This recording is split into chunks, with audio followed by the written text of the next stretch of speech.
السلام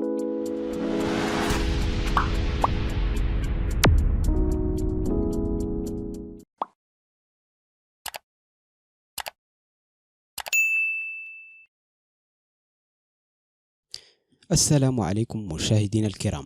فرنسا تعلن حالة استنفار كبرى بسبب المغرب.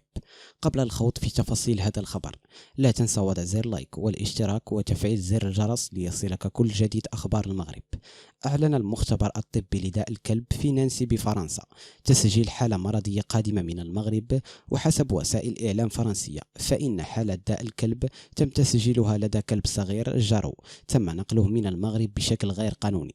وأوردت نفس المصادر أن الحالة تم تأكيدها بتاريخ 5 يناير حسب ما أعلنت عنه وزارة الفلاحة والصيادة الغذائية الفرنسية، وذكرت أن الكلب مات بعد 13 يوما من دخوله فرنسا.